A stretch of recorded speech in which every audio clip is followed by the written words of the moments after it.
Hi, everybody. So it's the story of the tyranny of served markets. Okay, I'm not a very good singer, but I am going to discuss the tyranny of the served market. Now, this is a concept in business where it's actually in business strategy they use this, and it describes the danger of focusing too narrowly on the needs of your current consumers. Because when you do this, you can become blind to new opportunities and fail to innovate. So the term came from Prahalad and Hamel. They wrote a book in 1994 called The Core Competence of the Corporation. And in that book, they talk about the fact that companies that focus too much on these served markets are at risk of becoming stuck in the present and losing out to competitors who are more willing to take risks and explore new markets. There are a few reasons why focusing too much on the served market can be dangerous. And first, it can lead to complacency, right? When you're constantly focused on meeting the needs of your current customers, you can start to take them for granted. And this can lead to a decrease in innovation and a failure to keep up with changing market conditions.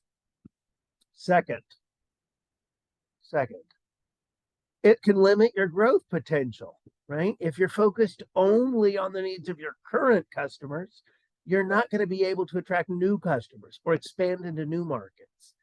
Now, that can lead to stagnation and ultimately a decline in profitability. Right? Third, it can make you more vulnerable to competition.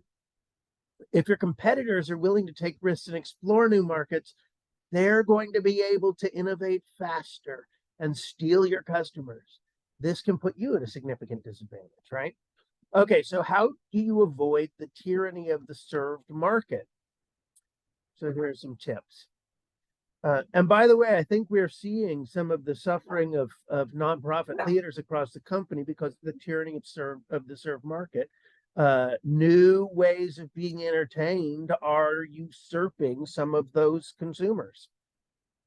Okay, here are a few tips. First, don't be afraid to experiment, right?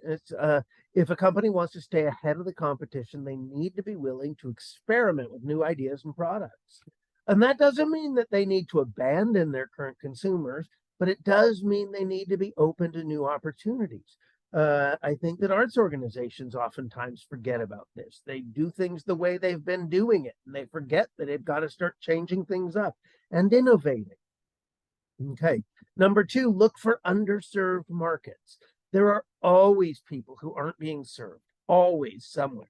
There are people who are the most likely to be, these are the people who are most likely to be receptive to new products and new services. And when you look for those underserved markets, you can find new opportunities for growth. This is probably, in some ways, especially true in the arts. Okay, be customer centric, but not customer obsessed.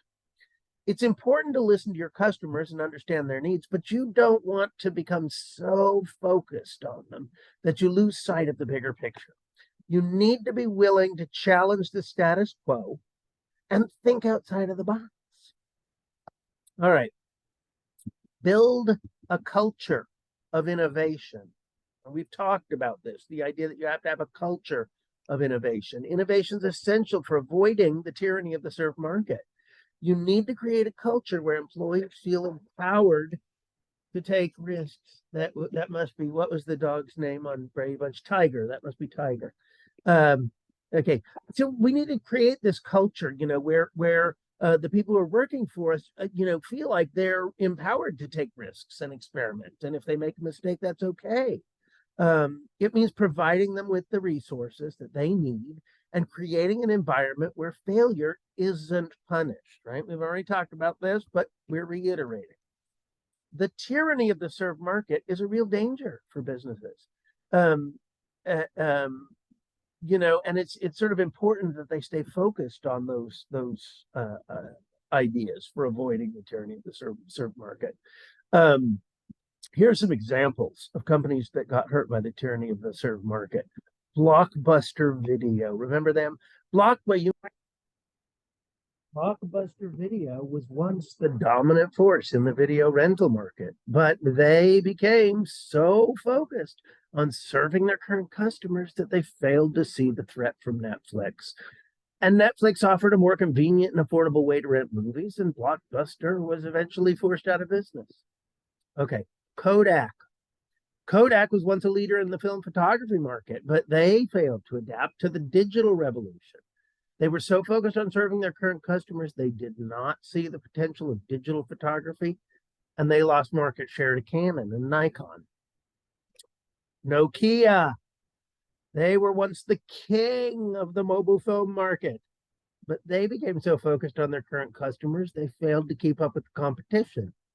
Apple and Samsung launched new and innovative smartphones, and Nokia was eventually left behind. These are just a few examples of how the tyranny of the served market can hurt businesses. But businesses that avoid these pitfalls increase their chances in the long run. Okay. Please don't call me Alice, but I am done.